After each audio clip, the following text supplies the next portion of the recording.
edema, transudados y exudados y fiebre, ¿cierto? Pasamos ya, y fiebre. Ahí vamos a terminar, ¿ya? Como ven, es un tutorial bastante amplio. Cuanto va a tratar de juntar un poco todas estas patologías para ir acercándola a algo que sea más entendible. Vamos a partir hablando del edema y del edema como patología.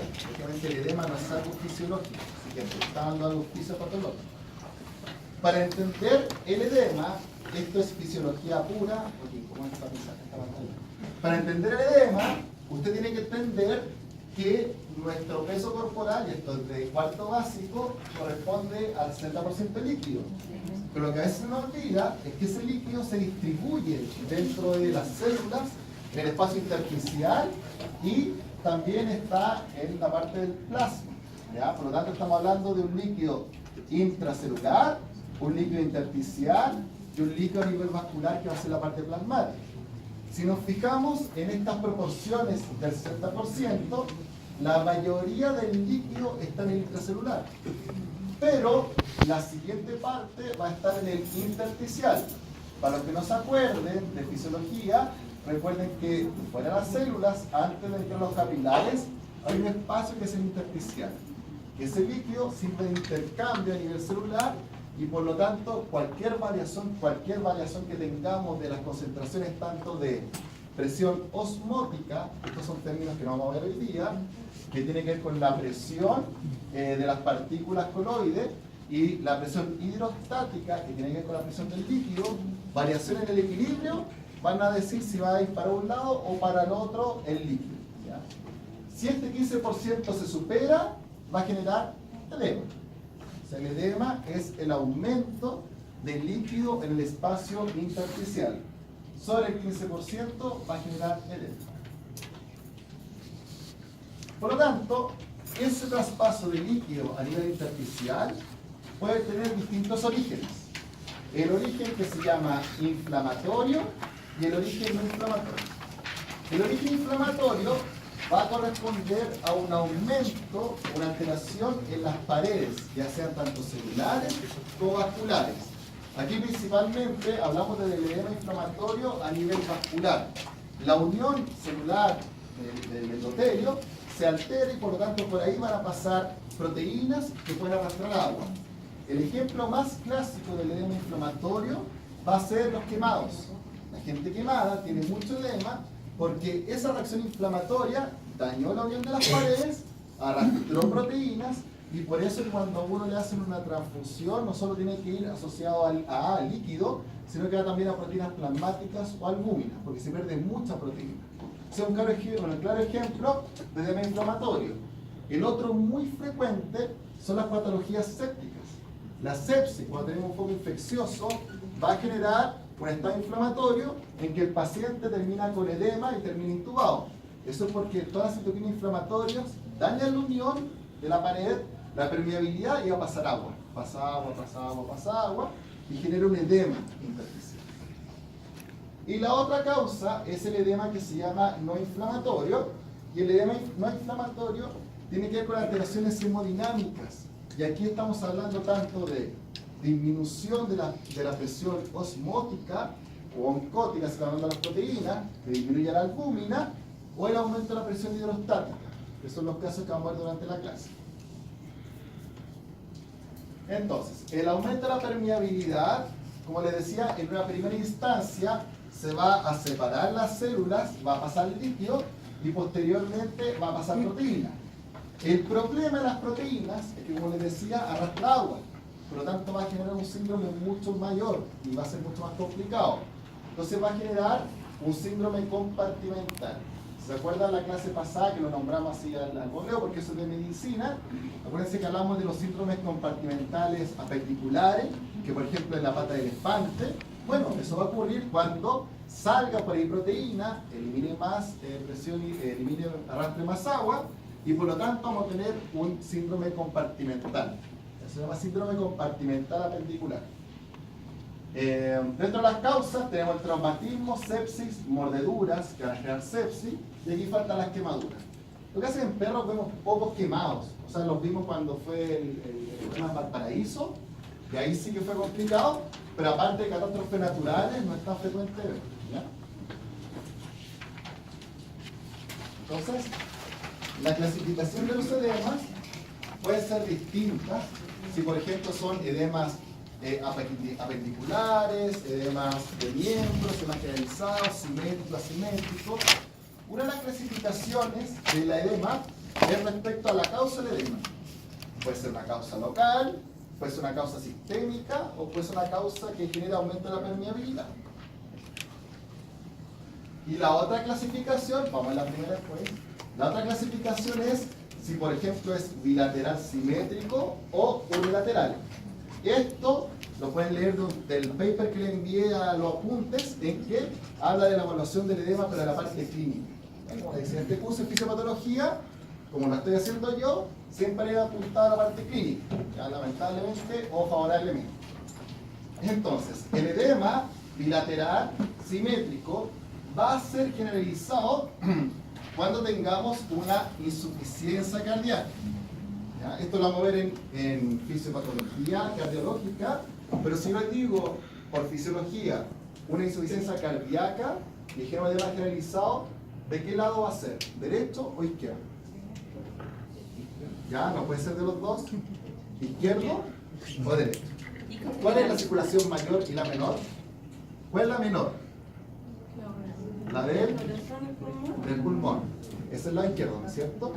Y la circulación mayor va del izquierdo al derecho, ¿no es cierto? Por lo tanto, una insuficiencia cardíaca significa que el corazón derecho no está eliminando sangre hacia el pulmón, se devuelve. Y por lo tanto, esto ocurre cuando tenemos una insuficiencia congestiva derecha, del lado derecho. Por lo tanto, cuando yo les digo un edema generalizado, es una insuficiencia cardíaca derecha. Súper importante. Enfermedad renal o síndrome nefrótico. ¿Por qué esto? Por la pérdida de proteínas. Muy bien. Pierden proteínas en el síndrome nefrótico, baja la presión oncótica y por lo tanto tenemos un edema generalizado. Insuficiencia hepática o cirrosis, esto se lo voy a explicar, pero no es tan simple. Genera, recuerden que la albúmina se va a producir a nivel hepático. Cuando el hígado funciona mal, no produce albúmina y no se genera bien la presión oncótica y por lo tanto genera un edema. Y la otra causa es que recuerden que aquí hay una circulación portosistémica. Por lo tanto hay una doble circulación. Que si hay cirrosis, esa circulación también, como el corazón, puede generar un trastorno congestivo y generar líquido en el abdomen. Edema y líquido en el abdomen. Desnutrición, no tengo que decírselos, hablamos de proteínas. Extremidades inferiores, esto está hecho de humanos. Por lo tanto, aquí hablan de extremidades inferiores y anteriores. No, superiores. Entonces, síndrome de malabsorción, vamos a ver cuando hablemos de gastrointestinal. Patología de diarreas que absorban una proteína lo va a generar. Preeclampsia, síndrome hipertensivo en el embarazo, por ejemplo. Idiopática, no tiene idea. Fármacos que usamos nosotros a diferencia del amlodipino. El amlodipino es un fármaco que es un antihipertensivo. Por lo tanto, ese fármaco como contraindicación puede generar también un edema de extremidades. Mixedema, ¿qué es lo que es mixedema? ¿Lo conocen? El mixedema es un edema que generalmente ocurre a nivel facial, que es la gente que se empieza a hinchar o que tiene, los perros que tienen cara de pena en el hipotiroidismo. La falta de hormona de tiroides genera que se acumule líquido con retención de sodio a nivel de la cara. Entonces genera un mixedema, ¿ya? Pero esto cuando está en la zona de los miembros inferiores también se llama mixedema. Ocurre generalmente en hipotiroidismo. Linfedema, esta es una enfermedad de humanos, pero en perros ocurre cuando hay una compresión por un tumor. O linfoma a nivel del linfonodo popliteo, que es el que está atrás, genera compresión y un edema. Y ustedes tocan, cuando toquen, esto lo vamos a ver, no van a ver en clínica. Ustedes tocan, se hace una fobia, que eso así se llama cuando se hace un surco y no vemos su lugar, es una fobia de hematosa. Y eso ocurre cuando tenemos cuadros de linfedema. En región, cuando clasificamos como unilateral o simétrico, tiene que ver con todas las obstrucciones, por ejemplo, de miembros. Lo mismo, insuficiencia venosa, por ejemplo un trombo, obstrucción venosa, linfedema, por ejemplo a filariasis, que no tenemos acá en Chile, quemaduras locales o inmovilización. Clásico el torniquete. El torniquete, si no lo sueltan, va a generar un grado de edema. Ya son lesiones, alteraciones clásicas. Entonces, lo clasificamos como simétrico o unilateral. ¿Cuál es la fisiopatología del edema?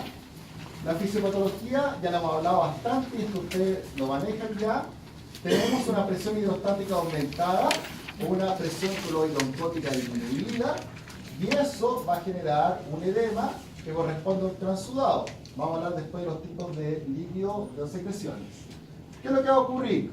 Bueno, si yo tengo un vascular en que bajé la presión hidrostática, aumenté la hidrostática o bajé la cloidooncótica, va a haber una fuga de líquido y va a ir al intersticio. ¿Qué es lo que va a ocurrir? Disminuye el volumen circulante. Si el líquido del vascular sale al intersticio, voy a tener una menor presión, voy a tener menos sangre en los vasos sanguíneos. ¿Qué genera eso? Va a generar un aumento del sistema renina, angiotensina, aldosterona. ¿Ya? ¿La renina dónde se produce? ¿Cuál es el sistema renina, angiotensina, aldosterona? ¿La renina dónde viene? Del riñón, de la mácula densa. Por lo tanto, si al riñón le llega poca sangre, el riñón va a recibir eso. ¿Y qué va a hacer el riñón? Estimula la renina para aumentar la presión. Y se va a formar todo este sistema. Este sistema se lo puede recordar en riñón, aunque no debería, pero igual porque se lo voy a preguntar. Entonces, la aldosterona es un mineralocorticoide que se produce en la glándula adrenal y que retiene sodio. Y al retener sodio, retiene agua. Al retener sodio y agua, lo que está tratando de hacer mi organismo es aumentar el volumen plasmático. Por lo tanto, vamos a tener un paciente en que hay un edema, porque está perdiendo líquido, mi riñón percibe eso, y lo que va a hacer mi riñón es que va a aumentar la retención de sodio y agua y va a aumentar el volumen plasmático a través de este mecanismo. Pero ¿cuál es el problema? ¿Y si qué pasa si yo, por ejemplo, la pérdida de proteínas, la presión cloidooncótica disminuida, esa pérdida es por una pérdida, por ejemplo, de un paciente quemado respiratorio? Una persona o un perro, por ejemplo, que estuvo en un sitio de un incendio, respiró y se quemaron la vía respiratoria aérea. Edema respiratorio, ¿no es cierto? La proteína, toda la proteína está pasando por la parte de los vasos vasculares al intersticio y posteriormente al alveolo. Si ese paciente yo aumento el volumen plasmático, toda esta proteína y todo este líquido va a seguir saliendo. Va a tener el líquido no en el vascular, va a pasar al alveolo y el paciente va a morir.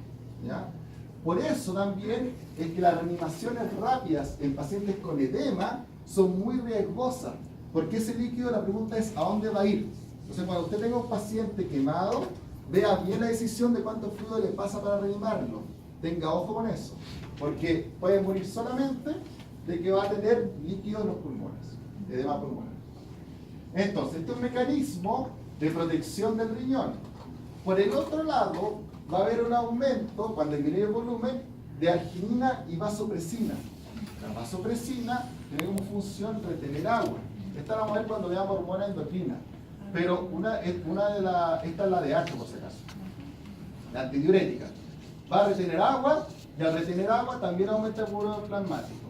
Y aquí se considera lo mismo que les dije recién. O sea, esto va a ser bueno mientras la permeabilidad esté bien. Si está alterada y todo el agua que yo le coloco sigue saliendo al intersticio, vamos a estar afectados. ¿Ya? Un paciente con edema pulmonar genera o que hay un cambio en la producción de ECA. ¿Y qué pasa? ¿Aumenta el volumen? Ya. ¿Saben lo que es el ECA? La enzima convertidora de angiotensina, ¿cierto? Sí, en general actúa este sistema. Cuando nosotros tenemos un edema pulmonar, si el pulmón funciona bien, porque depende de la causa del edema, si no es una fibrosis pulmonar, no es una patología del parénquima pulmonar, entonces aumenta la producción del ECA para aumentar la presión vascular. Pero eso tiene su pero. Si yo le digo, sí, ese paciente tiene edema pulmonar porque tiene una fibrosis pulmonar, por ejemplo, la angiotensina 1 a 2 se activa ¿dónde? ¿Dónde se activa?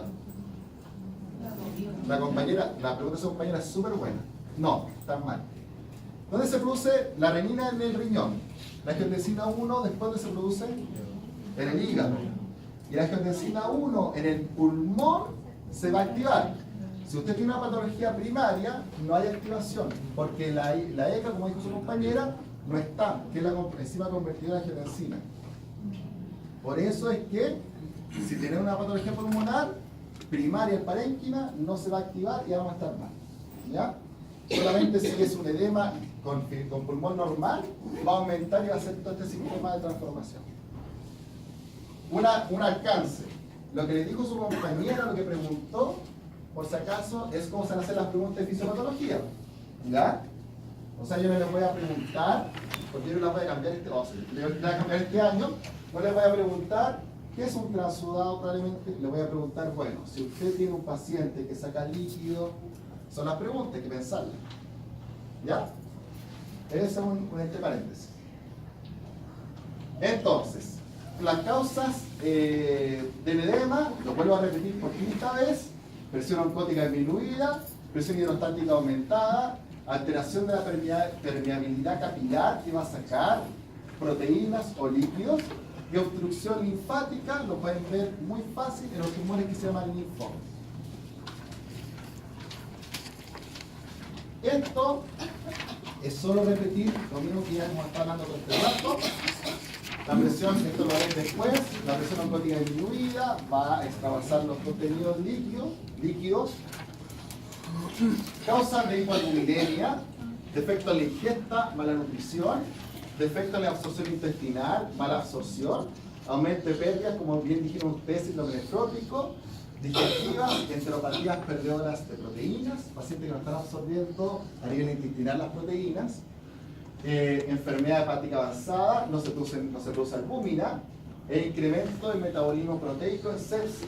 Por ejemplo, un paciente que está séptico con muchas bacterias e infección, lo que hace es que su metabolismo esté acelerado, porque las bacterias consumen mucha energía, y eso va a ocupar proteínas, y por lo tanto vamos a tener hipoalbuminemia.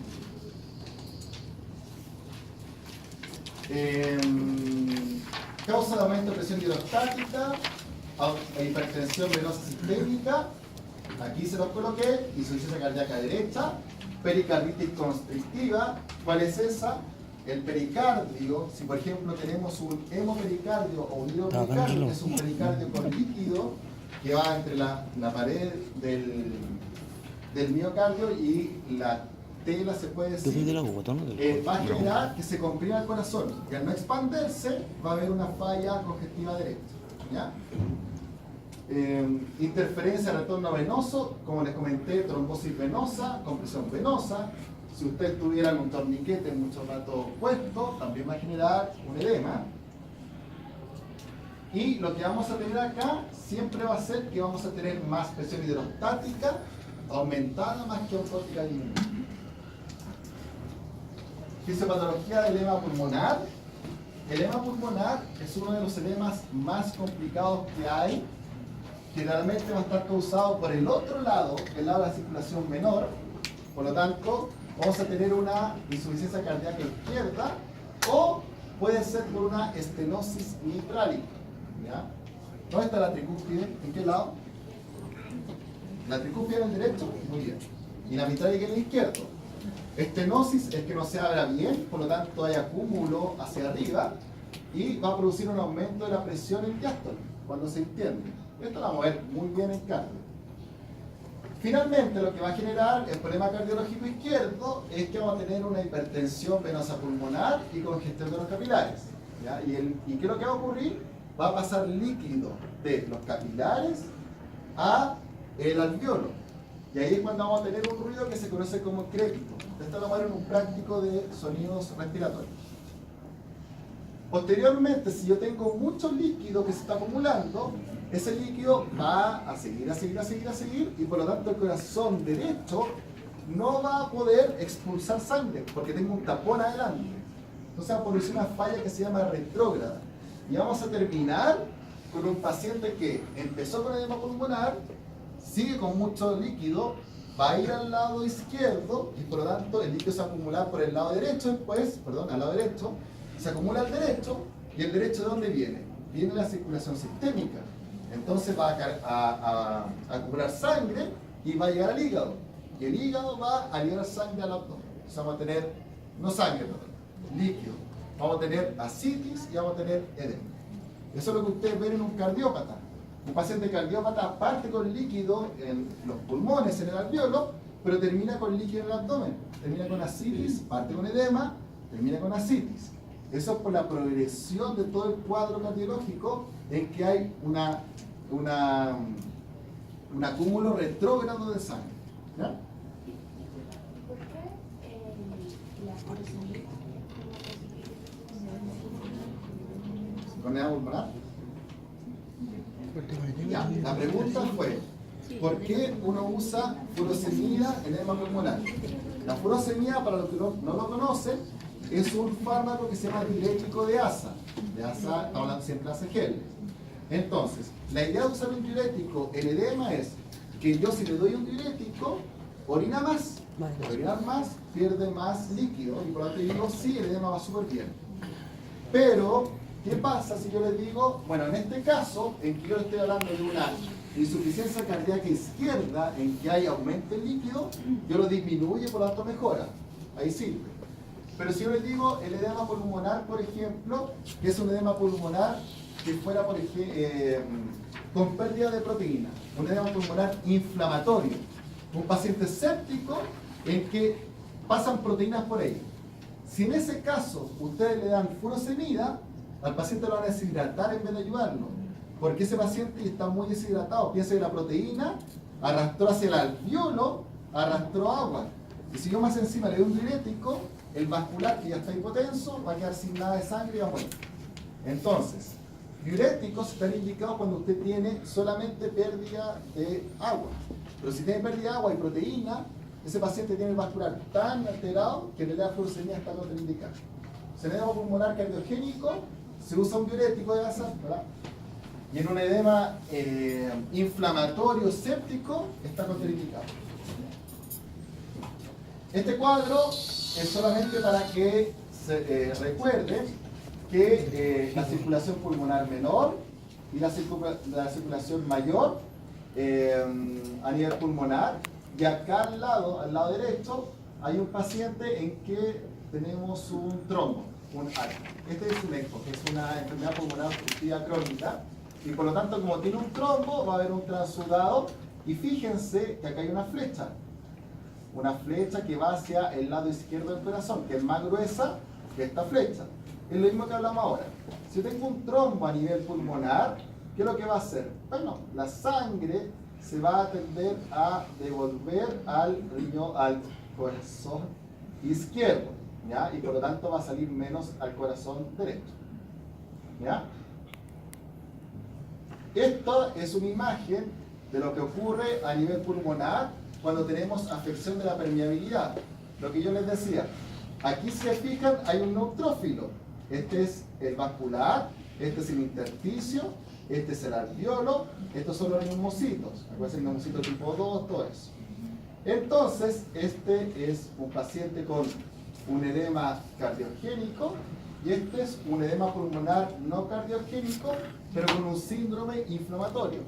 Entonces, lo que va a ocurrir es que en un edema pulmonar con síndrome inflamatorio, un séptico, tiene una piometra, tiene una infección severa, los neutrófilos van a adherirse a la pared y ¿qué va a ocurrir? La van a dañar y van a migrar de la pared al alveolo. Pero aquí, como la pared se dañó, no solo va a migrar los neutrófilos, sino que también las proteínas y también van a migrar nuevos neutrófilos. Entonces, si acá usted hace un lavado bronquialveolar y usted hiciera un análisis de célula inflamatoria, debería encontrar neutrófilos y macrófagos. En cambio, si tenemos un edema pulmonar cardiogénico por falla congestiva izquierda, entonces lo que vamos a tener es que el vascular está muy grande, pero la pared está intacta. Entonces lo que va a ocurrir acá es que el líquido va a extravasarse hacia el alveolo, ¿ya? Esa es la principal diferencia entre un edema inflamatorio y un edema cardiogénico. Por eso es que, como preguntó su compañera, acá si se fijan, esto es puro líquido. Si yo en este caso doy un diurético para que orinen más, es súper indicado. Pero si lo compara con este paciente en que el vascular es mucho más pequeño, si a este paciente yo le doy un diurético, esto va a colapsar y por lo tanto puede fallecer y la presión va a bajar y va a colapsar. Por eso es que en un caso los diuréticos están indicados y en el otro caso los diuréticos están contraindicados. ¿Ya? Es muy buena esa imagen. Muy buena. Entonces, la fisiopatología del edema por la falla del otro lado, que es la falla derecha, si yo le digo que hay un problema en la fuerza eyectiva, o sea que mi corazón derecho, por algún motivo no está eliminando sangre, entonces va a haber una actuación retrógrada del ventrículo derecho. ¿Ya? Retrógrado es hacia atrás, anterógrado es hacia adelante. ¿Qué falla? Solo por anatomía. ¿Qué falla pudiera ocasionar una afección, una disminución eyectiva anterógrada o una congestión retrógrada en el lado derecho? ¿Qué es lo que va a causar eso? Ya, un soplo, pero ¿por qué? ¿Cuáles son las válvulas del lado derecho? La tricúspide, ¿y cuál es la otra? La pulmonar, ¿cierto? Entonces, en cachorros, en perros chicos, hay una estenosis, que es que no se da bien la arteria pulmonar, y por lo tanto hay una congestión retrógrada. Y si ya estamos en esa, si yo les digo que estamos en la parte retrógrada, ya saben que lo que va a haber es un aumento en la presión hidrostática a nivel de la vena cava. Y por lo tanto va a haber un mayor acúmulo de sangre a nivel de los vasos hepáticos, sistémicos, y va a haber líquido ¿hacia dónde? Primero hacia el intersticio, edema, y después hacia la cavidad abdominal, y eso se llama ascitis. Pero vamos a ver después. Por esto es que si se fijan, los que tienen las guías masivas, la de Biurla, van a ver que hay una parte en que le están hablando de lo que se llama la presión venosa central. ¿Ya? No lo pesquen porque la presión venosa central es una presión, se lo voy a comentar porque si no, porque está anotado mal. Es una presión que uno mide en la yugular y la idea de eso es ver cuánto es la presión retrógrada. Si esa presión es muy alta, yo le digo, mire, usted tiene mucho contenido líquido, por lo tanto tiene que dar más diurético. Si la presión es muy baja, entonces usted dice, me falta presión. Pero eso es netamente medicina y actualmente eso tiene solo una indicación médica, que usted está pasando fluidos hasta que la presión suba entre 12 a 15 milímetros de mercurio. No tiene otra. Entonces, la presión venosa central, usen la cuando hagan medicina mejor. No se aprendan ahora eso. Así que no lo voy a preguntar. Fisiopatología le lleva a la afección renal, esto ya lo tenemos clarísimo. Puede ser por excesiva retención de sodio y agua. Como dijimos recién, acá lo que va a actuar es el sistema renina, angiotensina, aldosterona. Si el riñón está afectado, aumenta la renina. Y eso termina en que va a aumentar la aldosterona y va a retener sodio y agua. Por eso la gente que tiene problemas renales tiene que comer alimentos sin sal, igual que los cardiópatas, para no aumentar la presión. Se da la otra causa, que no es la que les dije recién, es la del síndrome nefrótico. El síndrome nefrótico tiene que ver con pérdida de proteínas, como dijeron al principio. Pérdida de proteína, disminuyó la presión oncótica y aumentó la hidrostática. Generalmente comienza en zonas de declive, o sea, vamos a ver pacientes caninos que empiezan con edema de las patas y después terminan con edema generalizado. Y por el uso excesivo de corticoides, esto es por dos motivos. Los corticoides o dañaron el riñón, porque los corticoides generan nefropatía renal, o la segunda es que el corticoide aumenta la permeabilidad, disminuye la permeabilidad vascular. Al disminuir la permeabilidad, lo que va a generar es que se acumule mucho líquido y por lo tanto van a tender a generar un edema por una extravasación de líquido solamente, no de proteína. Por eso es que la gente tiene lo que se llama cara de luna. Hay gente que está hinchada, y esa es la gente que tiene cara de luna y la gente que tiene glúteo. en humanos, en humanos. Circulación linfática, normalmente, como les comentaba al principio, bueno, en la primera clase recuerden la circulación linfática, no se lo olvide. Por lo tanto, cualquier alteración que el sistema linfático está con una compresión, un trombo o algo, va a repercutir en la parte venosa. Recuerden que el sistema venoso va a drenar el sistema linfático. El sistema linfático es como el basurero del cuerpo.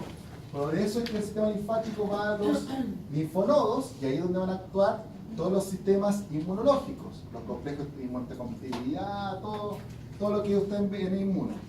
Por lo tanto, es muy importante que si esto está afectado, va a generar una alteración venosa y va a generar una alteración retrógrada. Lo mismo, si tengo un exceso líquido, usted tiene un paciente, por ejemplo, que usted lo ingresó al hospital y se le pasó el suero, que es súper frecuente, ese paciente, antes de hacer un edema pulmonar, que también es súper frecuente, va a tener todo ese exceso líquido, va a ir a la linfa. Por lo tanto, antes de hacer un edema por exceso de líquidos o de fluidos, ese paciente siempre va a tener un aumento del líquido linfático. ¿Cómo lo puede ver? Fácilmente. Si yo estoy en cirugía, estoy operando el intestino, y lo que voy a ver es, el anestesista está en el suero a chorro, y yo veo los vasos linfáticos porque se ven en el intestino, sé que me estoy pasando en los fluidos, ¿ya? O sea, uno los vasos linfáticos los puede ver, y uno los ve. Si los ven, lo estamos pasando. Acá hay un esquema para que se acuerden bien cómo es la relación del sistema venoso, que está el corazón derecho, sistema venoso, sistema arterial del lado izquierdo. Entonces, recuerden siempre que el sistema venoso está en íntima relación con el sistema linfático, y que si, por ejemplo, tengo alguna alteración en algún linfonodo o ganglio linfático, voy a tener siempre una repercusión hacia atrás. Esa repercusión hacia atrás va a ir siempre hacia el sistema venoso, y por lo tanto voy a tener congestión venosa. ¿Está claro eso? ¿Sí? Causa de obstrucción linfática: neoplasias, siempre lo más frecuente. Segunda, infecciosas. Perros mordidos, por ejemplo, van a tener afección y contaminación del linfonodo, y ese linfonodo va a crecer de esta manera. O sea, es muy frecuente ver por infección por mordeduras alteraciones del linfonodo. Otras, traumatismo, resección quirúrgica, por ejemplo, que usted ligó el sistema linfático, son las principales causas de obstrucción. La mantención del edema, lo hemos seguido hablando todo este rato. Por lo tanto, si lo hablamos, se preguntan, ¿cierto? Entonces, el edema se mantiene, recuerden que el riñón, el sistema renina